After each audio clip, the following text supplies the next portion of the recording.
Hello viewers, আসসালামু আলাইকুম। কেমন আছেন সবাই? আশা করছি সবাই ভালো আছেন। আমি তৌহিদুর রহমান চয়ন, এডুকেশনাল কনসালটেন্ট ফ্রম ডিজিএডু প্রো। আপনারা জানেন আমি প্রতিদিন বিভিন্ন ইনফরমেশন শেয়ার করার জন্য আপনাদের সামনে চলে আসি। ঠিক সেইভাবে আজকেও চলে এসেছি আপনাদের সামনে কিছু ইনফরমেশন শেয়ার করার জন্য। তো আজকে আমরা যে টপিকটি নিয়ে আলোচনা করব সেটি হচ্ছে চায়না স্কলারশিপে অ্যাপ্লাই করতে আসলে কত টাকা লাগে বা কিরকম কি প্রসেসিংটা আসলে কি, আজকে আমরা এই বিষয়গুলো নিয়ে কিছু জানার চেষ্টা করব। তো প্রথমেই আসলে আপনি যদি মনে করেন যে চায়না স্কলারশিপ মানেই একদম ফ্রি, এক টাকাও লাগবে না, তাহলে আসলে আজকের লাইভটা অবশ্যই শেষ পর্যন্ত দেখবেন। কারণ আজকে আমি দেখাবো এক্স্যাক্টলি চায়না স্কলারশিপে অ্যাপ্লাই করতে কত টাকা লাগে বা কোথায় হিডেন কস্ট আছে এবং কস্ট গুলো কিরকম, আমি এই বিষয়ে আপনাদেরকে একটি সম্পূর্ণ ধারণা দেওয়ার চেষ্টা করব।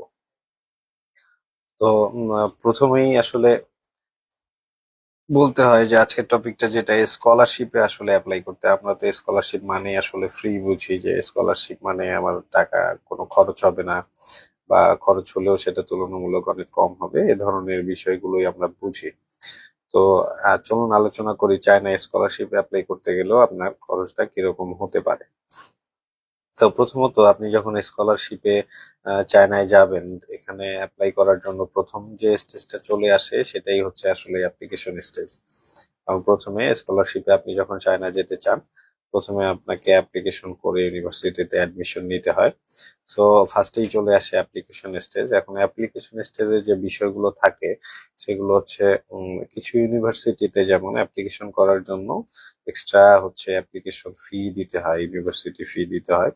এটা যদিও সব ইউনিভার্সিটিতে না, তবে বেশ কিছু ইউনিভার্সিটিতে অ্যাপ্লিকেশন ফি দিয়ে অ্যাপ্লিকেশনটা করতে হয়। এটা বিভিন্ন রকম অ্যামাউন্ট হয়ে থাকে, এক এক ইউনিভার্সিটি এক এক অ্যামাউন্ট সিলেক্ট করে। মোটামুটি এরকম হতে পারে 400 RMB, 500 RMB, 800 RMB বা 1000 RMB। মোটামুটি এর বেশি হয়ে থাকে না, সাধারণত 400 থেকে 1000 RMBর মধ্যে হয়ে থাকে। বিশেষ করে যে ইউনিভার্সিটি গুলো টপ র্যাঙ্ক ইউনিভার্সিটি এবং র্যাঙ্কিং এ উপরের দিকে আছে, সাধারণত এইসব কিছু ইউনিভার্সিটিতেই অ্যাপ্লিকেশন ফি থাকে।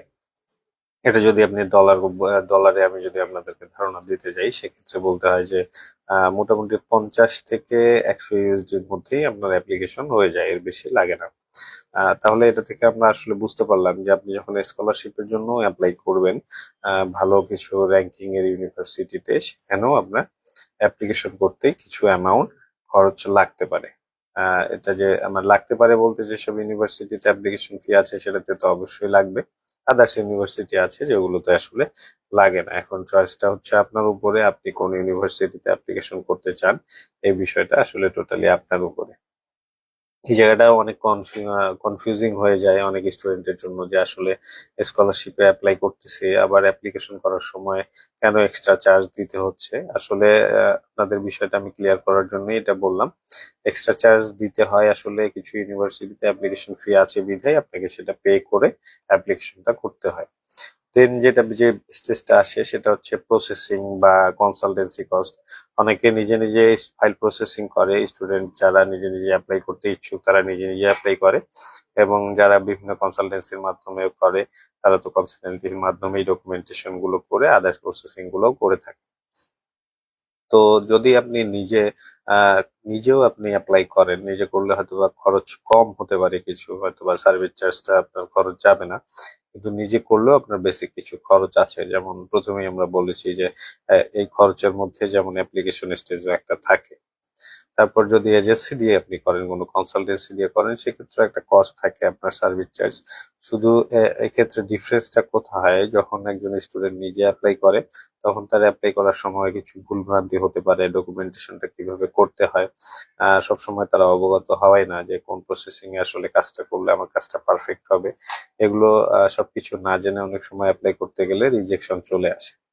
তো যার কারণেই মানুষ প্রপার গাইডলাইনের জন্যই আসলে কনসালটেন্সির কাছে যায়, কারণ এখানে ভুল হওয়ার চান্সটা অনেক কম থাকে। তারা যেহেতু সবসময় কাজটা করে, সো তাদের সাকসেস রেশিওটা অনেক বেশি থাকে। তো এই প্রসেসিং এ যে কস্টটা নিজে করলে হয়তো খরচ কমবে এবং এজেন্সি দিয়ে করলে কিছুটা কস্ট থাকবে। এরপর যে বিষয়টা চলে আসে সেটা হচ্ছে ডকুমেন্টের কস্ট একটা চলে আসে। এখন ডকুমেন্ট কস্ট বলতে কিরকম কস্ট ভাইয়া? তো ডকুমেন্ট কস্ট বলতে কিছু ডকুমেন্টস আছে যেগুলো রেডি করতে আপনার বেসিক কিছু খরচ আসবে। এর মধ্যে উল্লেখযোগ্য যেমন হচ্ছে মেডিকেল টেস্ট।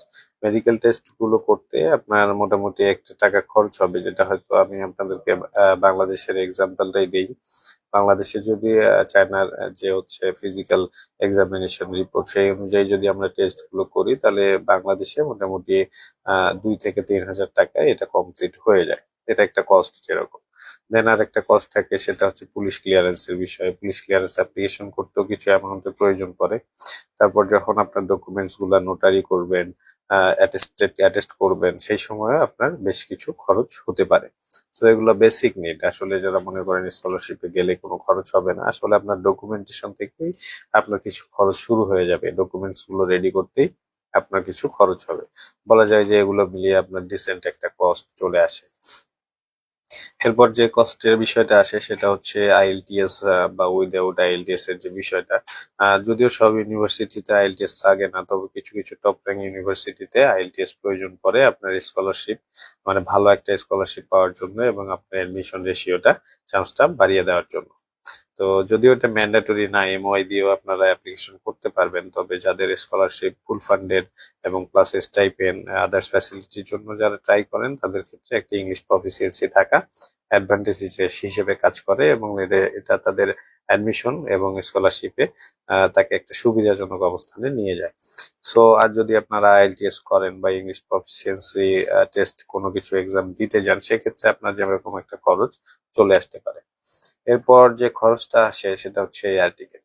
আপনি অ্যাপ্লিকেশন করলেন, আপনার জেডব্লিউ ফর্ম চলে আসলো, অফার লেটার চলে আসলো, ভিসাও আপনার গ্রান্ট হলো, দেন আপনাকে তো ফ্লাই করতে হবে, আপনি যাবেন। তো সেই হচ্ছে এয়ার টিকেটেও বেশ কিছু খরচ আছে, যেটা আপনি হয়তো সেটা বর্তমান সিচুয়েশন অনুযায়ী টিকিটটা করা হয়, এটা প্রাইস সবসময় আপ ডাউন করে। সো এখানেও একটা আপনার যেমন বেসিক খরচ আছে।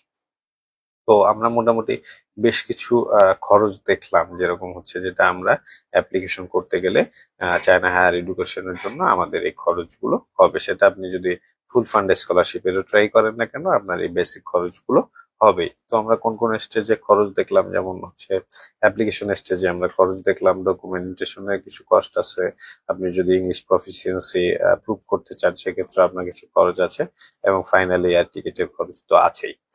এরপর আসি যে হিডেন কিছু কস্ট নিয়ে। এগুলো হিডেন কস্ট গুলো আসলে কিরকম, যে কিছু কিছু জায়গায় যেমন আমাদের কিছু খরচ হয়ে যায়, অনাকাঙ্ক্ষিত খরচ বা যেটা হওয়ারই ছিল, এই খরচটা হবে, কিন্তু আমরা আসলে এটা ওইভাবে নেই না, যে এই খরচগুলো হয়তো বা আমাদের গায়ে লাগে না, আমরা সেভাবে নেই না। যদিও এগুলোও ইম্পর্টেন্ট বিষয়, তারপরে এগুলো মাথায় রাখবেন। যেমন হচ্ছে হিডেন কস্টের মধ্যে পড়ে অ্যাডমিশন কনফার্ম করার সময় কিছু ফি দিতে হয়। অ্যাপ্লিকেশন করার সময় যেমন একটা ফি দিতে হয়, কিছু কিছু ইউনিভার্সিটিতে এরকম কন্ডিশনস থাকতে পারে যে আপনার সিটটা যে আপনি বুকিং করবেন, সিট বুকিং মোটামুটি আপনি যে ইউনিভার্সিটিতে যাবেন, অ্যাডমিশন কনফার্মেশন যেটাকে বলে, এটা কমপ্লিট করার জন্য আপনাকে কিছু পেমেন্ট হয়তো করতে লাগতে পারে। এটা বলছি না যে সব ইউনিভার্সিটিতে লাগবে, যদি কোনো ইউনিভার্সিটি থাকে সেটা তো অবশ্যই আপনাকে ইনফর্ম করবে। এরপর যে কস্ট থাকে সেটা হচ্ছে যেমন লিভিং ব্যাকআপ মানি। আসলে আপনি যখন দেশ থেকে বিদেশে যাবেন উচ্চশিক্ষার জন্য হোক বা সেটা আদার্স কোনো পারপাসে হতে পারে, এক্ষেত্রে আপনার ব্যাকআপ কিছু মানি আপনার কাছে রেডি রাখবেন। কারণ আপনি দেশের বাইরে যাচ্ছেন, সেখানকার পরিবেশ পরিস্থিতি সম্পর্কে আপনি সম্পূর্ণ অবগত না। যে কোনো কারেন্ট সিচুয়েশন যেন কন্ট্রোল করতে পারেন, যার কারণে এই ব্যাকআপটা রাখবেন। কিছু কিছু জায়গায় আনএক্সপেক্টেড কিছু চার্জেস থাকতে পারে, সেগুলোর জন্য প্রিপারেশন রাখা ভালো। যেমন আপনি বাংলাদেশ থেকে ইউনিভার্সিটিতে যাওয়ার পর, আপনি যেমন অলরেডি বাংলাদেশে মেডিকেল করছেন, কিন্তু তারপরে ইউনিভার্সিটিতে যাওয়ার পর আপনার মেডিকেল করতে হবে, সেখানে রেসিডেন্স পারমিট নিতে হবে। এই ধরনের কিছু খরচ আছে যেগুলো আপনাকে করতে হবে। এগুলো সম্পর্কে আসলে আগে জেনে থাকলে এটা তার জন্য সুবিধাজনক হয় অনেক। আহ এটা আপনাদের জন্য এটা আর কি অনেক সুবিধাজনক অবস্থানে নিয়ে যাবে, এবং এই জন্যই আসলে এই বিষয়গুলো শেয়ার করা, যেন আপনারা বিষয়গুলো সম্পর্কে পূর্বে থেকেই জানা থাকে আপনাদের, এবং এগুলো সম্পর্কে আপনারা যেমন প্রিপারেশন ফুললি নিতে পারেন। তো আসলে ফাইনালি যদি আমরা বলতে যাই, তাহলে আসলে বলতে হয় যে ফুললি ফান্ডেড হলেও 100% ফ্রি না, আসলে মিনিমাম কিছু প্রিপারেশন কস্ট থাকবেই, যেটা আপনাকে বেয়ার করতে হবে।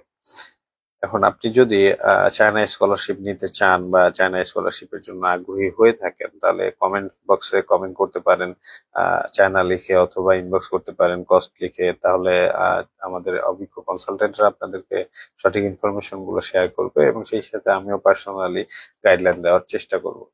তো ভিউয়ার্স, আশা করছি আপনারা বিষয়টা বুঝতে পেরেছেন। আজকে আমাদের আলোচনার বিষয়টা যেমন ছিল যে চায়নাতে আসলে আমি স্কলারশিপে পড়তে গেলে ওই স্কলারশিপে যদি অ্যাপ্লাই করতে যাই, সেক্ষেত্রে আমার খরচ আছে কিনা, এবং খরচটা থাকলে সেটা কি ধরনের কস্ট বা কিরকম খরচ হতে পারে, আজকে এই বিষয়গুলো ক্লিয়ার করার চেষ্টা করলাম। আশা করছি সবাই বুঝতে পেরেছেন। তারপরও যদি আপনাদের এই বিষয়ে কোনো কোয়েরিজ থেকে থাকে, তাহলে অবশ্যই কমেন্ট বক্সে জানাবেন, অথবা সরাসরি আমাদের ইনবক্সে নক করতে পারেন, অথবা আমাদের কনসালটেন্টদের কন্ট্যাক্ট নাম্বারেও সরাসরি যোগাযোগ করে সঠিক ইনফরমেশন গুলো নিতে পারেন। সো ভিউয়ার্স, আজকে এই পর্যন্তই। সবাই ভালো থাকবেন, সুস্থ থাকবেন। আল্লাহ হাফেজ। আসসালামু আলাইকুম।